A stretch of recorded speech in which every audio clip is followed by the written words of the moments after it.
Israel ने Lebanon पर भीषण बमबारी की है। आईडीएफ के एयर स्ट्राइक से इलाका दहल गया। पहाड़ियों पर दिखे मशरूम जैसे बड़े बादल।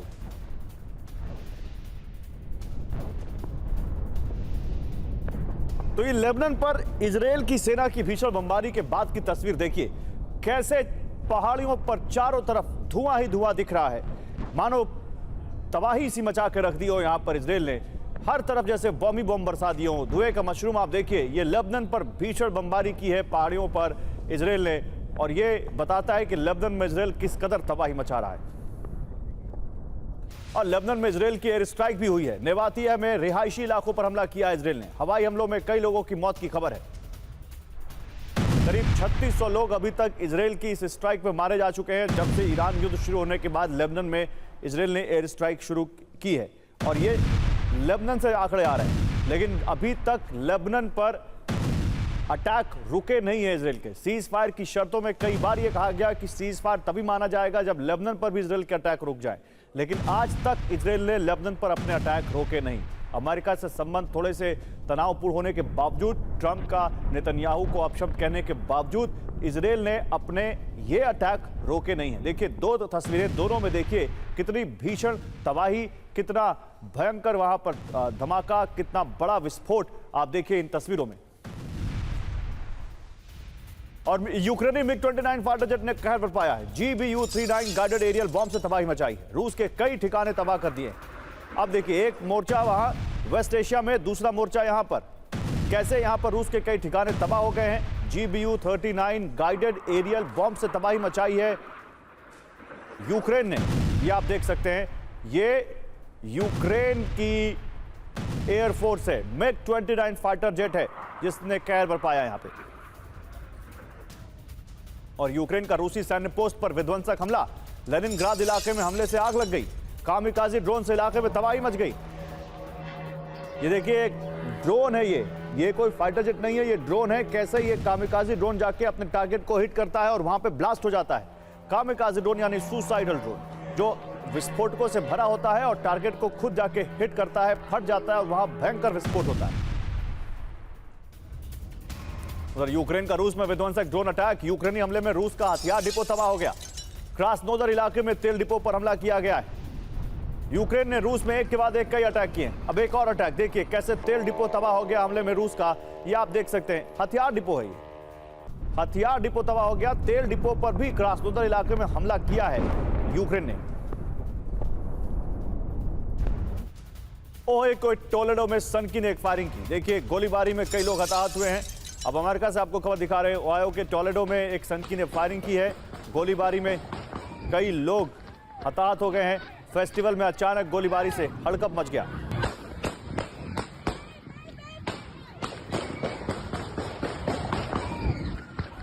तो ओहायो के टोलेडो में जान बचाकर भागते दिखे लोग। गन कल्चर एक बार फिर से देखिए कैसे वहां के लोगों के लिए जानलेवा साबित हो रहा है।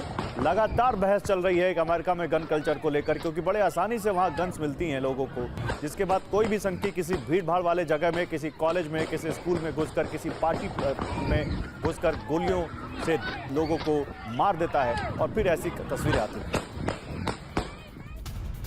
एक और बड़ी खबर, इक्वाडोर के मंटा पोर्ट पर भीषण आग लगी है। धमाकों के बाद बंदरगाह पर भीषण आग लग गई। पोर्ट पर मौजूद कई नावों में आग लगी। तो ये इक्वाडोर के मंटा पोर्ट की तस्वीरें हैं। आप देखिए कैसे कई नावों में आग लग गई है। बंदरगाह पर भीषण आग लगी है और उसके बाद कई नाव धू धू कर जलती हुई दिखी इक्वाडोर के मंटा पोर्ट पर। तो दो तस्वीरें, इक्वाडोर के पोर्ट में विस्फोट और पोर्ट में दर्जनों बोट जलकर खाक हो गई। बहुत ही डराने वाली तस्वीरें, मानो जैसे यहां पर कोई बहुत बड़ा एक कोई ज्वालामुखी फट गया हो, इस तरह की यहां पर इस तरह का धुआं निकलता हुआ।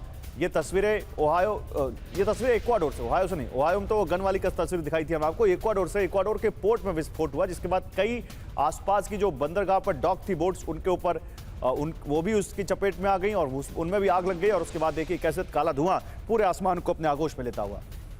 और अब पाकिस्तान से खबर है। पाकिस्तान के खैबर पख्तूनख्वा में अग्निकांड हुआ है। नौशेरा शहर में कपड़ों के बाजार में आग लग गई। 150 से ज्यादा दुकानें जलकर राख हो गई। ये पाकिस्तान के खैबर पख्तूनख्वा की तस्वीरें हैं। कपड़ों के बाजार में आग लगी और उसके बाद देखिए कैसे धू धू कर ये पूरा मार्केट जलता हुआ, 150 से ज्यादा दुकानें जलकर खाक हो गई, ऐसा कहा जा रहा है। कैसे पश्चिम एशिया दहल गया है, कैसे यहां पर फिर से जंग शुरू होने के आसार दिख रहे हैं। ईरान के खर्क द्वीप पर विस्फोट, अमेरिका ने बड़ा हमला किया, ऐसा कहा जा रहा है। कुवैत और बहरीन पर ईरान का अटैक, हॉर्मुज में 100 से ज्यादा ईरानी बोट तैनात कर दी गई है।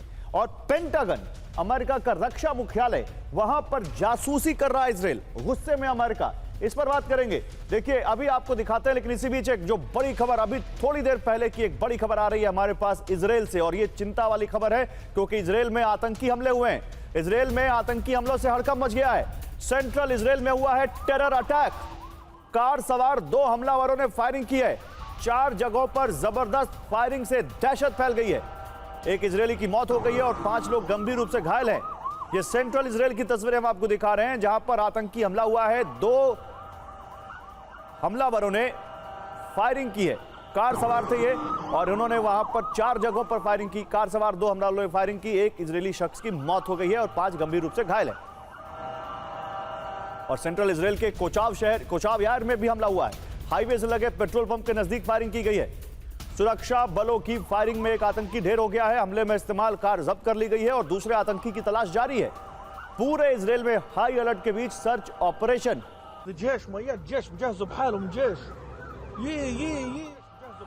तो देखिए आपको इस अटैक की 3 तस्वीरें दिखा रहा हूं मैं। कोचाव यार सेंट्रल इजराइल में पड़ने वाला इलाका, वहां पर आतंकी हमला हुआ। कार से आए थे 2 हमलावर, उन्होंने वहां पर फायरिंग करनी शुरू कर दी, 4 जगहों पर फायरिंग की। इसमें एक आतंकी ढेर कर दिया गया है, दूसरे की तलाश चल रही है। हालांकि इस बीच एक इजरायली शख्स की मौत की खबर भी आ रही है। इस पर बात करेंगे।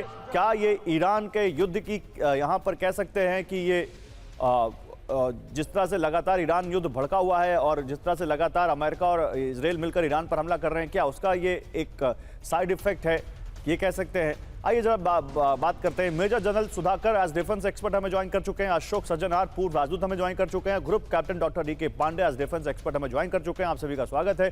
जनरल सुधाकर, वैसे तो अभी खर्क द्वीप पर भी हमला हुआ है, उस पर भी हम बात करेंगे, लेकिन अचानक ये इजराइल में आतंकी हमला, कैसे देखते हैं आप इसको? देखिए, सबसे पहले नमस्कार गौरव, आपने आपके शो के लिए इनवाइट किया। मेरे डिस्टिंग्विश्ड जो एस्टीम को पैनलिस्ट हैं उनको शुभकामनाएं। ये एक नया मोड देखने में मिला है। इसको मैं तो कहूँगा कि ये लो इंटेंसिटी वॉरफेयर है, यानी कि इंसर्जेंसी स्टार्ट हो गया है।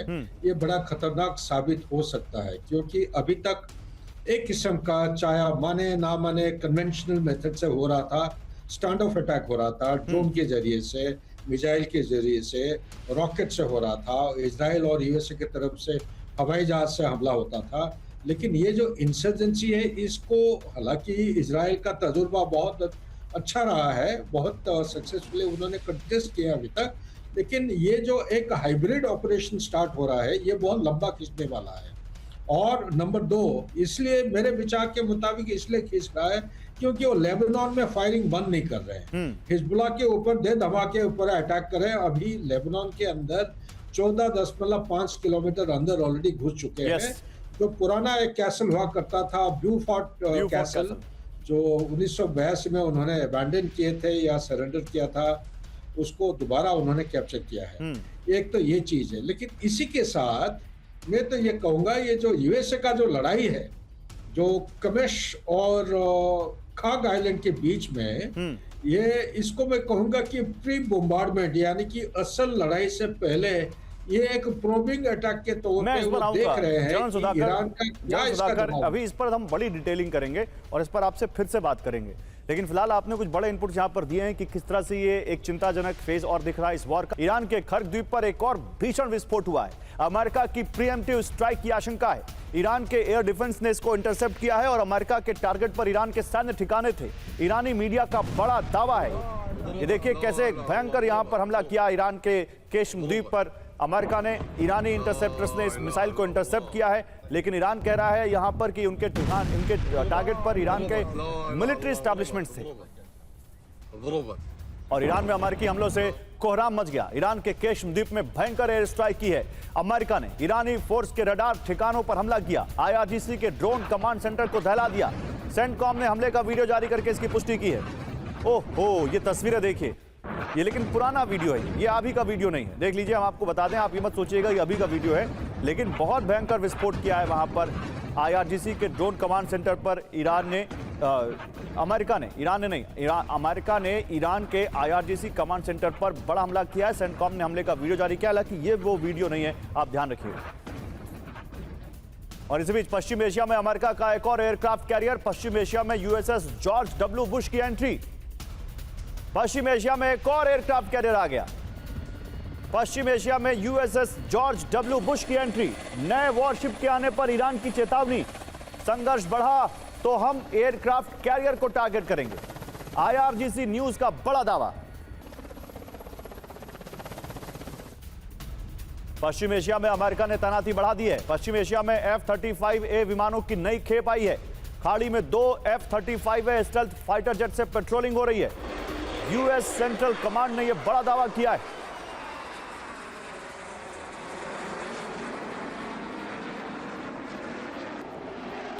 तो अमेरिका की बड़ी जंगी तैयारी, सैन्य बेसों पर ईरानी हमलों में एक्शन में अमेरिका।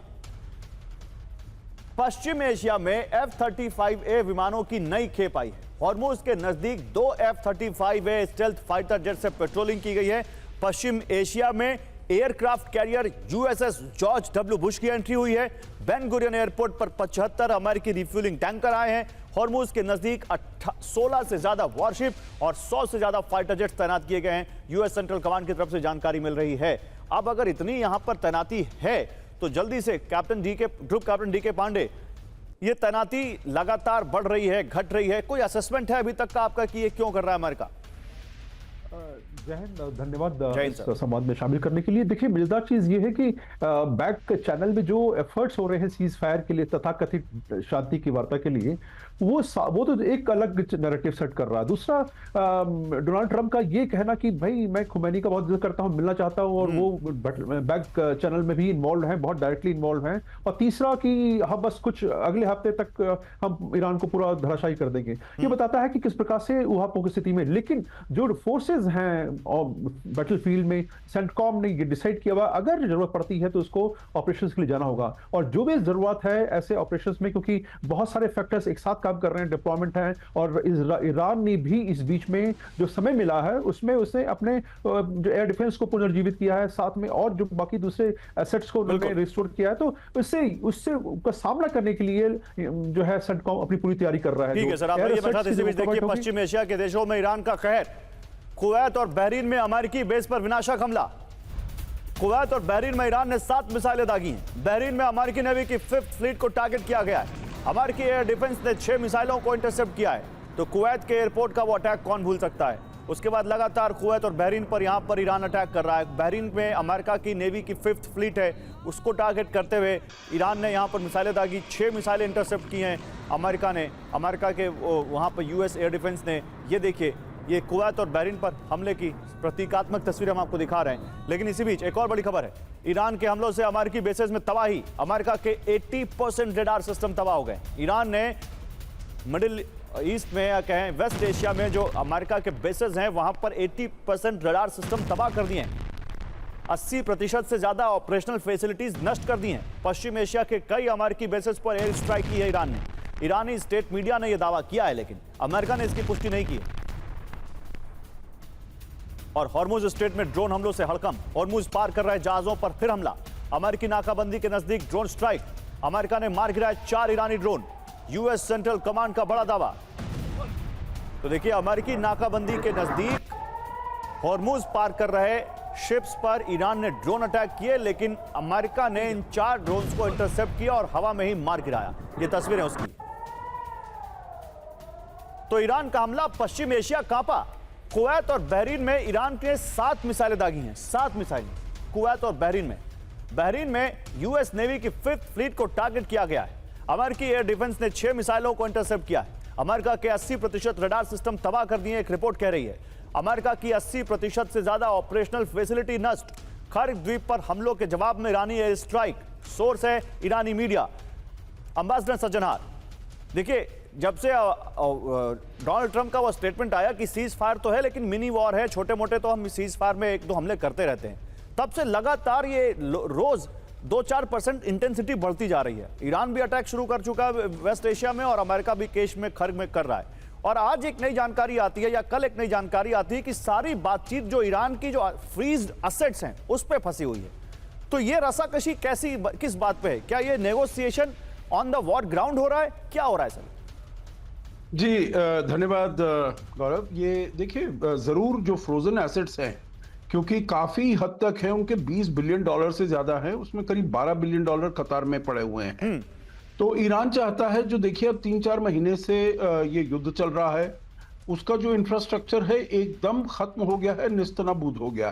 तो चाहता है जो अगर सीज फायर ये होता है, किसी प्रकार का अगर एग्रीमेंट होता है, तो उसमें नंबर 1 आइटम होना चाहिए जो उसको पैसा मिलने वाला है वापस। क्योंकि अगर सीज फायर हो जाएगा और उसके पास पैसा नहीं आएगा किसी भी प्रकार का, तो उसकी जो अपने घर के अंदर जो डिस्कंटेंट है वो और ज्यादा बढ़ेगा। और जो प्रोटेस्ट वगैरह जो हम देख रहे थे जनवरी में, जिसमें कहा जाता है जो उन्होंने 30,000 या 40,000 को IRGC ने सड़कों पर ही मार गिराया, तो ऐसे प्रोटेस्ट फिर हो जाएंगे। क्योंकि देखिए जब भी कोई बाहर से हमला होता है, तब तो जो जनता होती है सब वो अपना, जैसे कहते हैं, वो सपोर्ट करने लगते हैं फ्लैग को। परंतु जब अगर बाहर का हमला थोड़ा कम हो जाता है, कोई एग्रीमेंट हो जाती है, तो फिर तो वो कहेंगे जो हमारी तो जो अर्थव्यवस्था है एकदम खत्म हो गई है, हमारे पास खाने के लिए कुछ नहीं है, हमारे पास अपना रोजमर्रा की चीजों के लिए नहीं है, तो उनको पैसे जरूर चाहिए। तो इसीलिए वो कह रहे हैं जो हमारे जो फ्रोजन एसेट्स हैं वहां पर, और वो जो आपने जिसके ऊपर कब्जा किया हुआ है, उसको आप रिलीज करिए, उसको हम दीजिए, कम से कम कुछ दीजिए। अगर पूरा ही आप नहीं देते हैं, $25 बिलियन आप नहीं देते हैं, तो कुछ तो उसका हमें दिया जाए। और इसीलिए मेरे ख्याल से ये बात हो रही है। ठीक है सर, आप रहिए मेरे साथ। देखिए इस बीच शक्तिशाली ईरान को समझे अमेरिका, बड़ी खबर। शक्तिशाली ईरान को समझे अमेरिका, वास्तविकता स्वीकार करे अमेरिका। ये कौन कह रहा है? ये ईरान के विदेश मंत्री कह रहे हैं, अब्बास अराक्ची। जब से ये वॉर शुरू हुई है, ईरान का सबसे बड़ा, आप कह सकते हैं, पैरोकार, या ईरान की सबसे बड़ी, ईरान की बातें दुनिया भर में पहुंचाने वाला सबसे बड़ा चेहरा अब्बास अराक्ची। अमेरिका को ईरान से संबंध मजबूत करने होंगे, ये कहा अराक्ची ने। डिफेंस जनरल ने यह बड़ा दावा किया। और हॉर्मुज में ईरान की नॉन स्टॉप नाकाबंदी, हॉर्मुज स्टेट में ईरान का फुल ऑपरेशनल कंट्रोल। हॉर्मुज में 100 से ज्यादा IRGC स्पीड बोट, केश द्वीप के नजदीक बड़ी सैन्य तैनाती। सेंटिनल-2 सैटेलाइट तस्वीरों से दावा।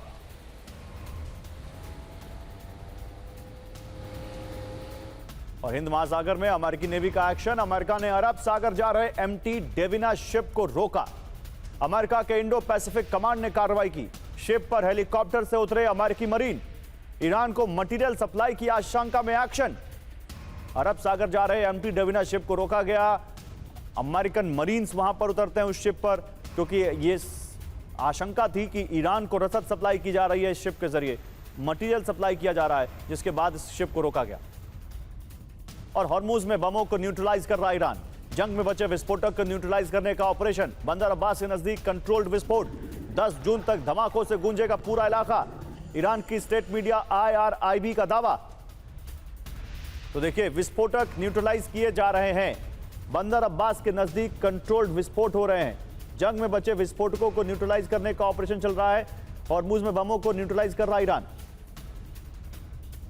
ये क्या हो रहा है? अगर अभी सीज फायर हुआ नहीं है तो बमों को न्यूट्रलाइज क्यों किया जा रहा है? देखिए, इसको समझते हैं थोड़ा।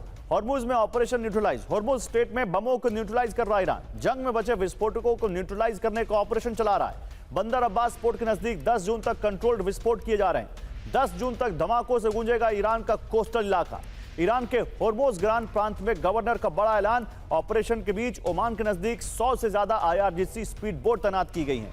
जनरल सुधाकर के पास चलते हैं। जनरल सुधाकर, मुझे इस बात के बारे में बताइए, एक तरफ तो आप हमला कर रहे हैं बहरीन पर, कुवैत पर, एक तरफ केश पर और खर्ग पर अमेरिका हमला कर रहा है, और दूसरी तरफ ये वो जो आपकी सबसे बड़ी ताकत है हॉर्मुज, जहां पर आपने माइंस लगा रखी है, वहां आप उनको न्यूट्रलाइज कर रहे हैं। या गौरव, ये बड़ा एक इंटरेस्टिंग रिपोर्टाज है। हाँ। ये अभी इसके ऊपर कमेंट देना एक स्पेकुलेटिव एनालिसिस होगा, क्योंकि ये एक कॉन्ट्रडिक्शन, जो लड़ाई का जिस इंटेंसिटी और रफ्तार में बढ़ती जा रही है, तो इसके ये बरखिलाफ एक दर्शाता है। लेकिन साथ ही ये भी कहना चाहता हूँ कि ये जो हरमुज, आपको समझना पड़ेगा कि हरमुज में यहाँ पे उसका इलाका कितना है? इलाका है 145 टू 190 किलोमीटर्स वाइड है along the coast line of Iran.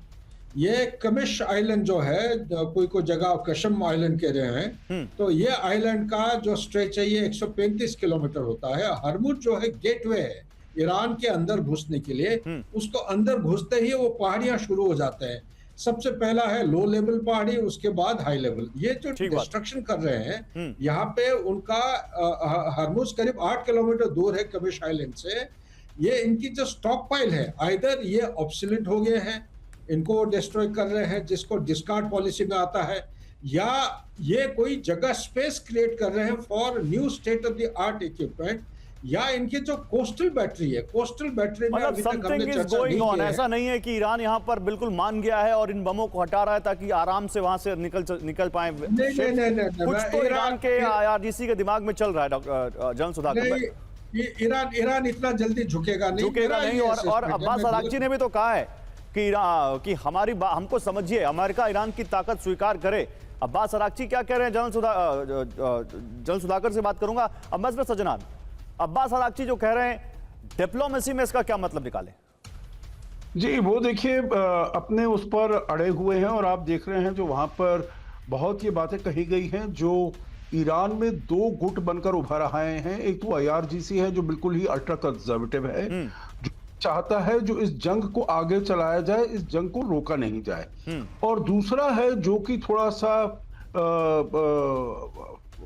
Liberal minded है, जो फार रीचिंग उनका थोड़ा सा विजन है, जैसे पेजेश्कियान हुए, अरागची हुए, जो चाहते हैं किसी प्रकार का तो समझौता किया जाए जिससे कि और युद्ध है इसको आगे नहीं खींचा जाए। और जैसे हम पहले बात कर रहे थे, जो करीब इनके पास 20-40 बिलियन डॉलर जो है उसमें से कुछ हमको वापस मिल जाए, जिससे अपने देश का जो इंफ्रास्ट्रक्चर है, देश की जो प्रोडक्शन है, एक्टिविटी है, उसको हम आगे बढ़ा सकते हैं। तो इसलिए ये वही बता रहे हैं जो एक सलाह मशवरा, जो आप देखिए हमारी स्ट्रेंथ को रिकॉग्नाइज करिए, नहीं तो ये फिर आगे ऐसे ही चलता जाएगा, आपका भी नुकसान होगा और हमारा भी नुकसान होगा। ठीक बात है, ये आप सही कह रहे हैं। देखिए इसी बीच एक बड़ी खबर आ रही है, ईरान जंग से आसमान छू रहे हैं तेल के दाम। अगले 10 दिनों में 15% बढ़ सकते हैं तेल के दाम। $125 प्रति बैरल तक पहुंच सकती है कीमत।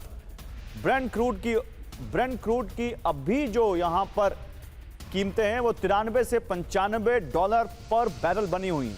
कच्चा तेल जो भारत आयात करता है, जंग के बाद जो जेट फ्यूल है उसके दाम 40% तक बढ़ गए हैं, और इसी वजह से कई रूट्स पर एयरलाइंस ने अपने फ्लाइट्स भी कैंसिल किए हैं। भारत में भी 3 बार पेट्रोल के दाम बढ़ चुके हैं, फ्यूल के दाम बढ़ चुके हैं, LPG के दाम तो आज ही बढ़े हैं, लेकिन अभी और ये दाम बढ़ सकते हैं ईरान जंग की वजह से, ऐसा कहा जा रहा है। इसी भी देखिए एक और बड़ी खबर है यहां पर, रूस और यूक्रेन का जो वॉर जोन है वहां अब चलते हैं, क्योंकि वहां से भी कुछ बड़ी खबरें आ रही है। नहीं रुकेगी जंग, रूस पर हमला। किसने? यूक्रेन ने किया है बड़ा हमला। देखिए रूस पर 500 ड्रोन से हमला, हाई अलर्ट है मॉस्को। इससे पहले भी मॉस्को में कई ड्रोन वहां पर पहुंचाए जेलेंस्की की सेना ने। उधर ट्रंप जेलेंस्की पर भड़क गए, कहा कि यूक्रेन 2 दिन नहीं टिक पाता अगर अमेरिका ना होता। यूक्रेन युद्ध खत्म कराने की बातचीत पूरी तरह बंद हो चुकी है। तो 4 साल से ज्यादा जो युद्ध चल रहा है, क्या वो युद्ध ऐसे ही चलता रहेगा? आइए उसी से जुड़ी कुछ और बड़ी खबरें आपके सामने। रूस के स्टाव्रोपोल पर बड़ा हमला हुआ। बॉर्डर से करीब 550 किलोमीटर दूर यूक्रेन ने अटैक किया है। मिलिट्री बिल्डिंग से टकराया ड्रोन। ये देखिए, ये यूक्रेन का ड्रोन अब मॉस्को तक पहुंच रहा है, तो 550 किलोमीटर तो कुछ भी नहीं है, क्योंकि मॉस्को बॉर्डर से करीब 900 किलोमीटर से लेकर 1200 किलोमीटर पड़ता है। और अब यहां देखिए मिलिट्री बिल्डिंग से एक ड्रोन टकराता है और कितना भयंकर विस्फोट होता है। किस तरह से यहां पर देखिए उस बिल्डिंग में आग लग जाती है, परखच्चे उड़ जाते हैं शीशों के, दरवाजों के, और उसके बाद एक बड़ा धुएं का गुबार। उसी बीच डोनेट्स्क में रूसी कब्जे वाले इलाके पर हमला। ज़ूरेस में यूक्रेनी सेना का ड्रोन अटैक। रेलवे इंफ्रास्ट्रक्चर पर टारगेटेड अटैक हुआ है। थर्मल पावर स्टेशन पर यह ड्रोन अटैक किया गया।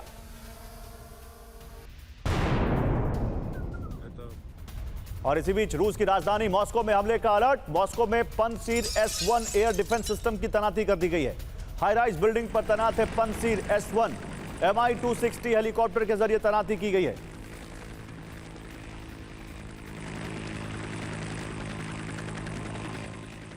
ये देखिए, यहां पर पहले पनसीर एयर डिफेंस हमने बताया आपको, उसकी तैनाती की गई है।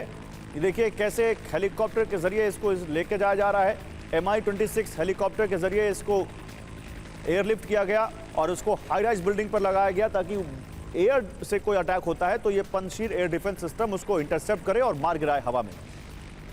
उसी बीच ज़ेलेंस्की के प्रस्ताव के बीच रूस पर बड़ा हमला।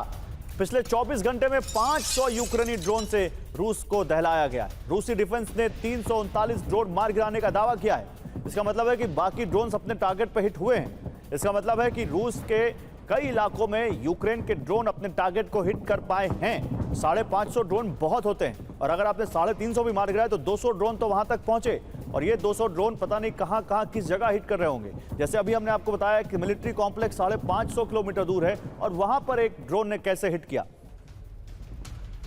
इसी बीच देखिए रूस पर तेज हुए यूक्रेनी हमले। रूस युद्ध खत्म करने के ज़ेलेंस्की के प्रस्तावों के बीच रूस पर बड़ा हमला।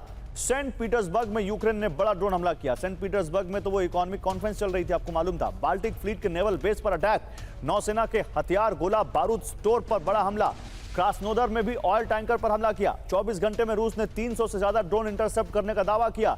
अब मुझे ये बताइए ग्रुप कैप्टन डी के पांडे, एक तरफ तो हम वेस्ट एशिया में फंसे हुए हैं कि भाई यहां पर सीज फायर होगा नहीं होगा। 4 साल से इस युद्ध में सीज फायर नहीं हो पाया है और जब लगता है कि कुछ हो सकता है तभी यहां भी वही ड्रोन अटैक बढ़ जाते हैं।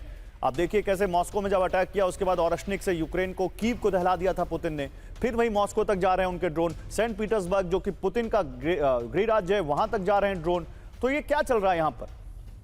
देखिए बड़ा क्लियर है कि कोई शांति की बात तो नहीं हो रही उस क्षेत्र में। रशिया यूक्रेन वॉर जो है 5वें वर्ष में चल रहा है और अब जो यूक्रेन कहता था कि मेरे पास लॉन्ग रेंज ऑफेंसिव कैपेबिलिटी नहीं है, वो बताना चाहता है रशिया को कि हमारे पास वो आगे ही, जैसा कि आपने उदाहरण दिया कि सेंट पीटर्सबर्ग में इकोनॉमिक फोरम की जब मीटिंग हो रही थी वो 1100 किलोमीटर है। साथ में जो क्लॉन्डेस्ट नेवल बेस है वो लगभग 600 किलोमीटर है और जो जिस ऑयल डिपो का जिक्र कर रहे थे नेस्टे ऑयल टर्मिनल लोमोनोसोव में, वहां भी अटैक करने में कामयाब हुई। तो ये साफ बताता है कि दो चीजें महत्वपूर्ण हो रही है। एक तो ड्रोन की जो लॉन्ग रेंज कैपेबिलिटी उनके पास आ गई, दूसरा जो उनके पास इंटेलिजेंस आ रहा है, प्रिसाइज जो इंफॉर्मेशन मिल रही है वो बहुत ही काबिल तारीफ है क्योंकि ये तभी भेज पा रहे हैं। साथ में हालांकि रशिया ने भी ऐसा नहीं कि जवाब नहीं दिया है, लेकिन ये कहना कि यूक्रेन जो है कमजोर पड़ गया थोड़ा सा मुश्किल होगा। लेकिन सबसे बड़ा 4 साल में जैसा कि हमने कहा लड़ाई चल पाएगी। 4 हफ्ते हुए होंगे इस वॉर को रुके हुए, तो ईरान ने अपने आप को कैसे रीअलाइन किया, रीकैपेबल किया, वहां पर अपने मिसाइल्स भंडार को फिर से वहां पर उन्होंने फिर से जमा किया। तो 4 साल से अगर जो युद्ध चल रहा है तो यूक्रेन ने भी तो अपनी कोई यहां पर weapon supply line, manufacturing line establish की होंगी। अब तो खबरें यहां तक आ रही हैं कि वो मिसाइलें तक बना रहे हैं लॉन्ग रेंज की। बिल्कुल बिल्कुल, उन्होंने मजा चीज है, उनको पूरा सपोर्ट मिल रहा है। अमेरिका जो है बिजी है ईरान में, मिडिल ईस्ट में एक्सिस पर, और जो यूरोपियन कंट्रीज हैं वो वहां पर यूक्रेन को हेल्प कर रहे हैं क्योंकि पता है कि अगर रशिया को अमेरिका तो हेल्प कर रहा है, किस तरह से और किस तरह से ताने दे रहे हैं ट्रंप, मैं वो दिखाता हूं। सर देखिए यही खबर है अगली, अमेरिका क्या कर रहा है। ज़ेलेंस्की पर भड़क गए हैं डोनाल्ड ट्रंप। हम हथियार नहीं देते तो 1-2 दिन भी नहीं टिक पाता यूक्रेन, ये कहा ट्रंप ने। अमेरिकी हथियारों के दम पर लड़ रहा है यूक्रेन, ट्रंप ने कहा। ज़ेलेंस्की ने कहा था हम सभी जंग खत्म होने का इंतजार नहीं कर सकते। फ्लैश रिपोर्ट का यह बड़ा दावा है। जन सुधाकर, क्या ये वो छटपटाहट वाली लैंग्वेज है कि एक तरफ वेस्ट एशिया में बुरी तरह फंसी गए हैं ट्रंप और यूक्रेन में भी ज़ेलेंस्की उनकी बात नहीं मान रहे? क्या कहना चाह रहे हैं ट्रंप? नहीं गौरव, बहुत अच्छा सवाल आपने किया है। मेरे विचार के मुताबिक डोनाल्ड ट्रंप एक ऐसा इंसान है, वो लाइमलाइट में हमेशा रहना चाहते हैं और विक्ट्री के झंडे के साथ वो रहना चाहते हैं। उनको कहीं पे भी गए हैं अभी तक, वेनेजुएला उनके हिसाब से एक विक्ट्री मिला है, लेकिन मिडिल ईस्ट में अभी तक कहीं पे विक्ट्री का साइन कहीं पे दिख नहीं रहा है। तो जहां पे मौका मिलता है तुरंत उधर ही वो मुंह को मोड़ लेते हैं, वो टर्न करके बोलते हैं कि ये मेरे वजह से हुआ है। ये क्वाइट नेचुरल है कि उनका जो पर्सनालिटी और जो कैरेक्टर है, ये हमेशा वो कहते हैं ना कि victory has many fathers, defeat is an orphan, पुरानी कहावत है, ये वही है। लेकिन इसके पीछे एक सप्लाई चेन की कहानी है। वो सप्लाई चेन है, मैं कह देना चाहता हूं, अभी ये जो झलक हम देख रहे हैं, ये एक वो कहते हैं ना कि there is a storm and storm will be followed by a lull. मैं इसलिए कह रहा हूं कि 24 फरवरी 2022 से जो लड़ाई शुरू है, अमेरिका काफी सारे इंटरसेप्टर्स, पेट्रोट मिसाइल के जो इंटरसेप्टर्स दिया था, इसका स्टॉक पाइल खत्म होने जा रहा है। ये अंधाधुंध पर एकदम फायरिंग करते जा रहे हैं, अमेरिका की अटेंशन ड्रॉ कर रहे हैं और कह रहे हैं कि आप हमारा स्टॉक पाइल को आप बराबर करिए या मेकअप करिए। नंबर 1।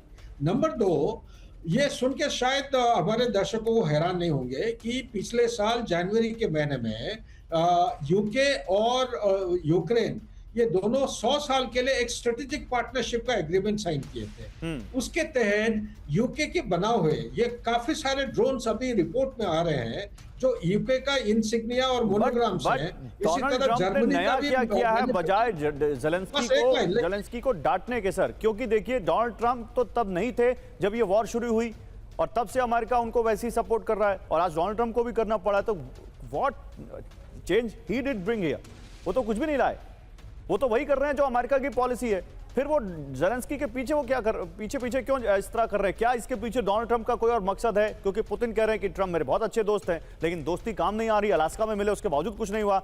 इसी बीच ईरान में फिर सरकार विरोधी प्रदर्शन। देखिए फिर से ईरान से एक बड़ी खबर आ रही है। कई शहरों में एक साथ छात्र आंदोलन तेज हो गया है। तेहरान, शिराज समेत 8 शहरों में जुटे लाखों प्रदर्शनकारी ग्रेडिंग सिस्टम में बदलाव का विरोध कर रहे हैं छात्र।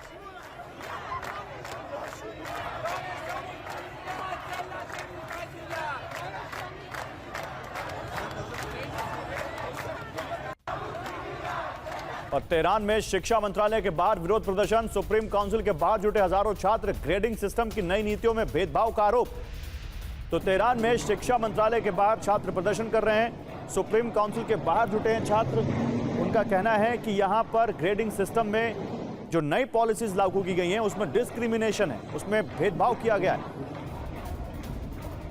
तो ईरान में फिर विरोध प्रदर्शन। हालांकि ये इंटरनली है, वहां पर अपनी सरकार के खिलाफ वहां पर वो प्रदर्शन कर रहे हैं छात्र, क्योंकि उनका कहना है कि ग्रेडिंग सिस्टम सही से नहीं है। ईरान में सत्ता के खिलाफ छात्रों ने विरोध प्रदर्शन शुरू किया है। तेहरान, शिराज, मशहद समेत 8 शहरों में लाखों प्रदर्शनकारी जुटे हैं। शिक्षा मंत्रालय और सुप्रीम काउंसिल बाहर के परिसर के बाहर उन्होंने विरोध प्रदर्शन किया है। हजारों छात्र सरकार की नीतियों में बदलाव की मांग कर रहे हैं। ग्रेडिंग सिस्टम की नई नीतियों में भेदभाव का आरोप है। हाल ही में सुप्रीम लीडर ने फिर से ईरान में प्रदर्शन की चेतावनी दी थी और उसके बाद अब यहां पर मुसाद कमेंट्री से जो जानकारी आ रही, देखिए कैसे यहां पर छात्र प्रदर्शन कर रहे हैं ईरान में। लेकिन इसी बीच एक और बड़ी खबर देखिए। अच्छा, इस पर एक बात कर लेते हैं। अम्बेडकर सज्जनहार, क्या इससे जिस माहौल में ईरान फंसा हुआ है, जिस तरह से अमेरिका और इजराइल के खिलाफ वो एक बड़ी जंग लड़ रहा है, क्या इस तरह के विरोध प्रदर्शन और यूथ का सड़क पर आना कोई फर्क पड़ता है? या क्योंकि किसी भी जगह आप जाएंगे कहीं ना कहीं तो अनरेस्ट किसी भी देश में होता है, तो उसको उसी हिसाब से देखना चाहिए? नहीं, मेरे विचार से वो बात ठीक नहीं होगी, क्योंकि ये जो प्रोटेस्ट होते हैं ये डेमोक्रेसीज में होते हैं। हाँ।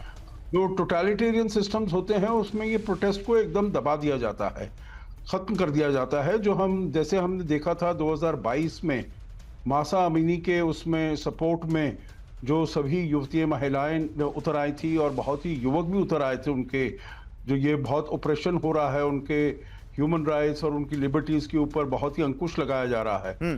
तो वो प्रोटेस्ट हुए थे और उनको एकदम कुचल दिया गया था। आपको याद है जो कैसे उन्होंने अरेस्ट कर दिया था।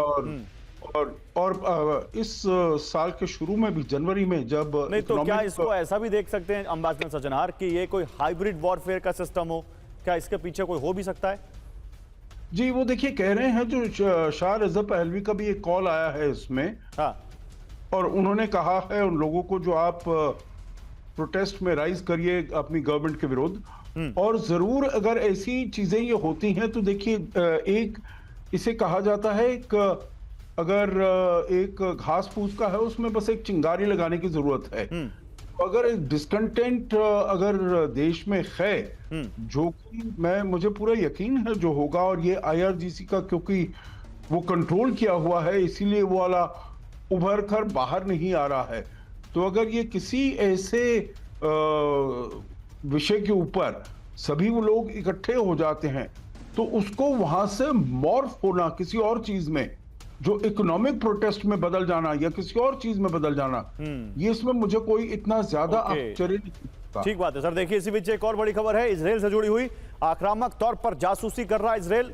अमेरिका और ईरान की बातचीत की जासूसी में लगा है इजराइल। विटकॉफ और दूसरे वार्ताकारों की जासूसी की जा रही, रिपोर्ट कह रही है। ट्रंप प्रशासन से जुड़ी जानकारी जुटाने की कोशिश हो रही है।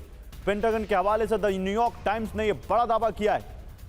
तो क्या अपने ही बॉस की जासूसी कर रहा है इजराइल? क्या अमेरिका के अधिकारियों की, उनके जो वहां पर मीडिएशन कर रहे हैं जो लोग, जो वार्ताकार हैं, उनकी जासूसी करवा रहा है इजराइल? क्योंकि विटकॉफ ट्रंप के विशेष दूत हैं और वो लगातार इस बातचीत में शामिल हैं और उनकी जासूसी की जानकारी आ रही।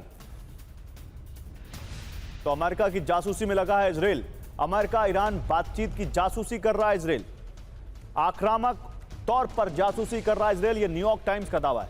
विटकॉफ पेंटागन पॉलिसी चीफ कोल्बी की जासूसी रिपोर्ट कह रही है। अमेरिकी रक्षा खुफिया एजेंसी DIA ने अलर्ट किया है। ईरान पर ट्रंप प्रशासन से जुड़ी खुफिया जानकारी जुटाने की कोशिश है। इजराइल बड़े पैमाने पर छिपा रहा है खुफिया जानकारी, रिपोर्ट कह रही है। द न्यूयॉर्क टाइम्स ने कहा है। इसी बीच एक और बड़ी खबर, पेंटागन ने बढ़ाया है इजरायली जासूसी से खतरे का लेवल। क्रिटिकल लेवल पर इजरायली जासूसी, ये पेंटागन का कहना है। पेंटागन की एजेंसी DIA ने अलर्ट किया था, युद्ध खत्म करने के प्लान की जासूसी। पेंटागन के हवाले से NBC न्यूज का दावा। तो इधर न्यूयॉर्क टाइम्स कह रहा है, इधर NBC पेंटागन के हवाले से कह रहा है कि इजराइल की जासूसी का जो अलर्ट लेवल है वो पेंटागन ने क्रिटिकल लेवल पर बढ़ा दिया है। यानी जो युद्ध खत्म करने का प्लान है पेंटागन का, उसकी जासूसी कर रहा है इजराइल। और ईरान को लेकर मोसाद चीफ गॉफमैन ने बड़ा एक्शन लिया है। नए मोसाद चीफ ने डेप्यूटी डायरेक्टर एल्फ को हटाया। ईरान में सत्ता परिवर्तन की कोशिशें नाकाम होने पर भड़के गॉफमैन, नई टीम बनाना चाहते हैं Goffman. The times of Israel की रिपोर्ट। तो मोसाद चीफ ने अपने डेप्यूटी डायरेक्टर को हटा दिया क्योंकि वो चाह रहे थे कि मोसाद वहां पर किसी तरह, जब वो युद्ध से पहले वहां काफी आंदोलन भड़का हुआ था, विरोध प्रदर्शन हो रहे थे, तो उसको कुछ इस तरह से भड़काया जाए ताकि सत्ता चेंज हो, लेकिन ऐसा हुआ नहीं। तो ईरान को लेकर मोसाद की टीम में हलचल है। मोसाद चीफ गॉफमैन ने डेप्यूटी डायरेक्टर को पद से हटा दिया। ईरान में मोसाद के कमजोर ऑपरेशन को लेकर नाराजगी जताई। 22 साल से मोसाद के साथ जुड़े थे डेप्यूटी डायरेक्टर एल्फ। गॉफमैन के चीफ बनते ही मोसाद इंटरनल रिलेशन हेड ने भी पद से इस्तीफा दे दिया। अब नई टीम के साथ काम करना चाहते हैं मोसाद चीफ, ये रिपोर्ट कह रही है। मोसाद चीफ बनते ही गॉफमैन ने ईरानी शासन के अंत की चेतावनी दी। हालांकि वो तो वो करेंगे ही, लेकिन इसी बीच क्या ग्रुप कैप्टन DK पांडे ये माने कि इजराइल अमेरिका की जो जासूसी करवा रहा है, जिसकी हम बात कर रहे हैं कि पेंटागन ने वो लेवल क्रिटिकल लेवल पर करवा दिया, ये एक प्रोपेगेंडा भी हो सकता है वेस्टर्न मीडिया का, या फिर अमेरिका को वाकई इजराइल से जासूसी का खतरा है?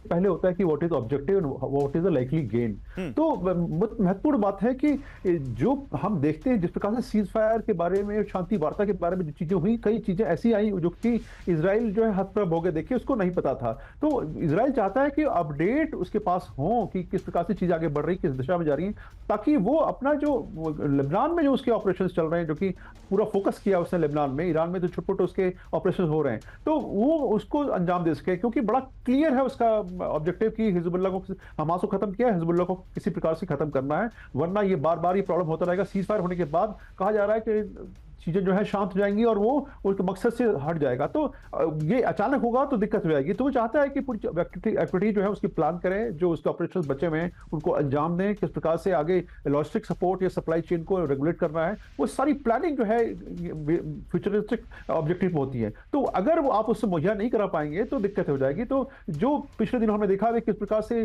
डोनाल्ड ट्रंप और नेतन्याहू के बीच में गामा गमी तलखियां में काफी बढ़ती गई, हालांकि दोनों ने कहा कि ऐसा कुछ नहीं खास नहीं है और ये हिस्सा है हमारी बातचीत का। तो वो वेस्टर्न मीडिया के लिए था कि भाई शांत रहिए, आप परेशानी की बात नहीं है, लेकिन चीजें साफ दिखाती हैं कि दोनों में थोड़ा मतभेद हैं। और स्पेशली जो इजराइल के ऑब्जेक्टिव बड़े क्लियर हैं, वो अपने ऑब्जेक्टिव से बिल्कुल भी जरा सा भी किसी की वजह से भी भटकना नहीं चाहता और उसी दिशा में सब सारे प्रयास किए जा रहे हैं ताकि इंटेलिजेंस जो जितने भी हैं खामियां, गैप्स, उनको भर सकें। आपने बताया भी कि वहां पर टेरर अटैक भी हुआ आज, उसके बारे में भी अगर खबर होती है शायद चीजों को रोका जा सकता। ठीक बात है, शुक्रिया सर आपका, शुक्रिया आप। इसके अलावा अम्बेसडर सज्जनर आपका, जनरल सुधाकर आपका भी हमारे साथ जुड़ने के लिए। इसी बीच देखिए कुछ और बड़ी खबरें जल्दी से आपको बता देते हैं। शो के अंत लास्ट फेज में हम सीज फायर के बीच लेबनान पर हमला जारी, इजरायली सेना का हिजबुल्लाह के ठिकाने पर एयर अटैक, हिजबुल्लाह के 150 ठिकानों को निशाना बनाने का दावा, कमांड पोस्ट और लॉन्च पैड्स तबाह करने का दावा। और देखिए इसी बीच एक और बड़ी खबर है, लेबनान में IDF सैनिकों पर ड्रोन हमला, ग्राउंड ऑपरेशन कर रहे इजरायली सैनिक निशाना बनाए गए। लितानी नदी के पास हिजबुल्लाह का ड्रोन अटैक, जावतर इलाके में आमने सामने की जंग जारी।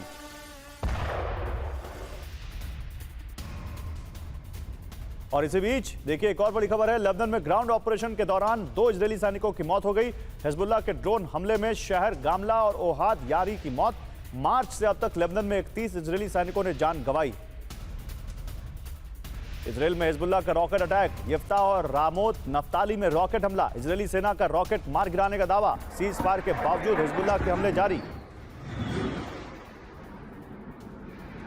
और ईरान की संपत्ति खाड़ी देशों को देने की तैयारी में अमेरिका। ईरान की जब्त संपत्ति का इस्तेमाल की योजना, खाड़ी देशों पर हमले से हुए नुकसान की भरपाई।